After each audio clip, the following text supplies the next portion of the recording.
Okay, my friends, let's learn something new today. Okay, let's dive into today's lesson, guys. Righto, one way. Okay, great. Do this, don't do that, let's do this. Imperatives and suggestions. Welcome to our guide on imperatives and suggestions in English.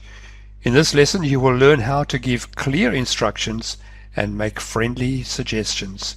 And once again, it has been prepared by Alfred Grobler. Okay, now that we know the objective of the lesson, let's continue. Giving instructions and making suggestions. Guys, when giving instructions, it is so important to make sure that you are giving clear instructions. That's a problem with many people when they give extra instructions. It's not clear. Imperatives, used for direct commands and clear instructions. Negative imperatives express warnings and prohibitions with don't. Less suggestions invite others to join an activity or action. Okay, let's look at giving commands and instructions.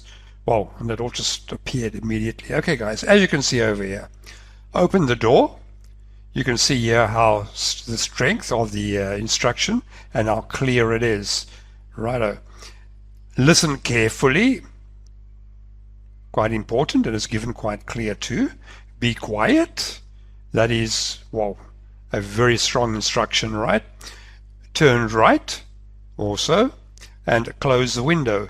You can see they are all quite clear, and yes, they are understandable. Positive imperatives use the base form of the verb. They, direct and clear. You could see here all of them. They are very direct and very clear. All of those over there. And that's a way to give instructions, guys. When you're giving instructions, make sure they are clear and everybody can understand what your instruction is. Righto, guys, let's go and have a look at giving prohibitions and warnings, right? Let's get into it. Don't touch for safety warnings. For instance, you can say don't touch. Let's say, for instance, there's a plate or something that's very, very hot, or you're going to burn yourself. You can say don't touch. Or if it's maybe an open electrical wire or something like that, don't touch. It's a safety warning. Don't be late for time reminders, right? This is also quite important, guys. But I think that one there is much more, because this is for safety. Don't be late is to tell somebody maybe don't be late for dinner, don't be late for the meeting, or whatever the case might be. Don't forget, very important reminders, right? Negative imperatives use don't plus the base verb. They help prevent problems. Okay, let's look at making suggestions. Well, okay, there's quite a bit going on over here. For outdoor activities, let's go to the park. That's a good suggestion, huh? Or you can maybe say, let's go swimming somewhere, hey? For meal suggestions, let's eat out tonight. Or let's go to McDonald's. For group activities, let's start the meeting at 10 o'clock or maybe a little bit later or whatever the case might be. For entertainment ideas, let's watch a movie. Let's create inclusive suggestions. It's friendly and collaborative. Right, guys, yes. You know, let's, it's a very nice word to use to make suggestions to your friends or whatever, to whatever the occasion might be. You can use it formal and informally. Okay, we are making some good progress over here. And of course, you know, like always, we need to do some practice, right? Practice giving instructions. Righto, guys. This scenario, someone left the lights on. Your response, turn off the lights. Now, I would also say, please turn off the lights, right? Just to be a little bit more polite. But of course, yes, you can just say turn off the lights as well. Next one, scenario, someone is making a noise. Your response, don't make a noise, or please be quiet, or something like that. Scenario, Friends need directions. Your response, take the second right. Right here, you can give some nice clear, but that to me is not very clear.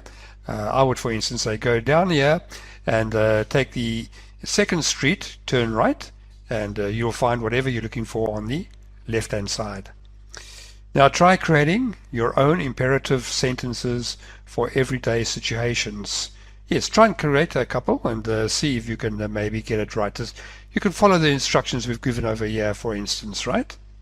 Try and make a couple on your own and see if you can make a scenario and a response. Okay, guys, and now if you have done this, where you made some, let's say, some scenarios, just to practice making some instructions, or whatever the case might be, you can check over here and see if you agree with yours.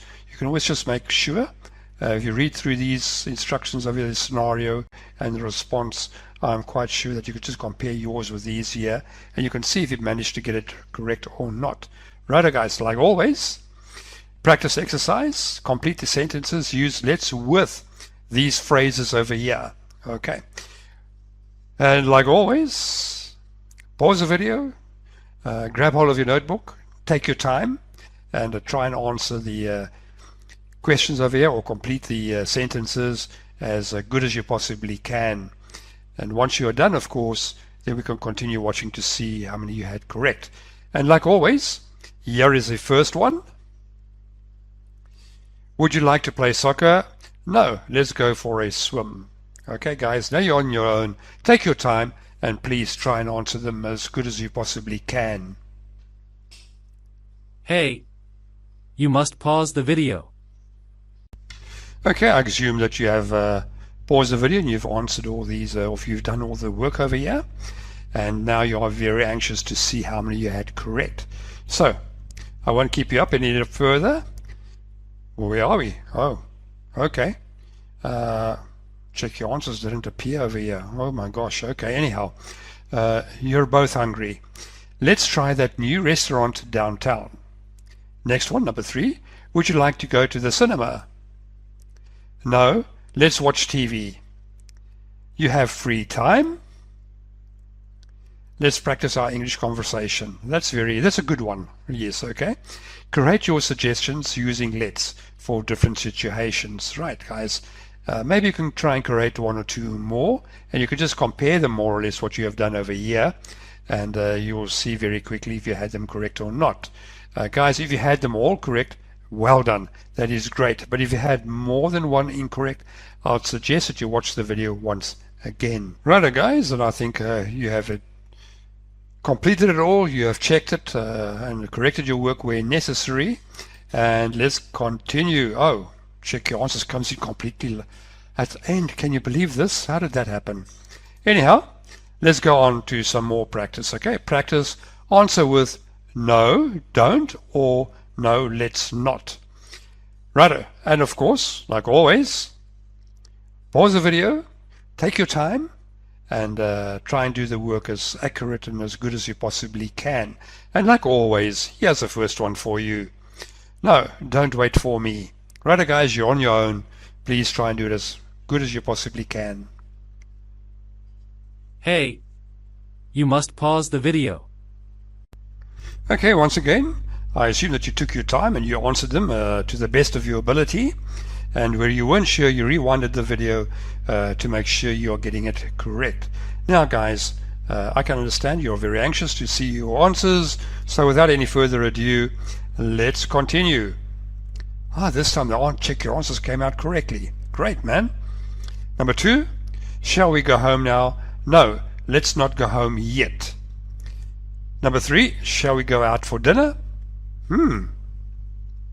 No, let's have dinner at home.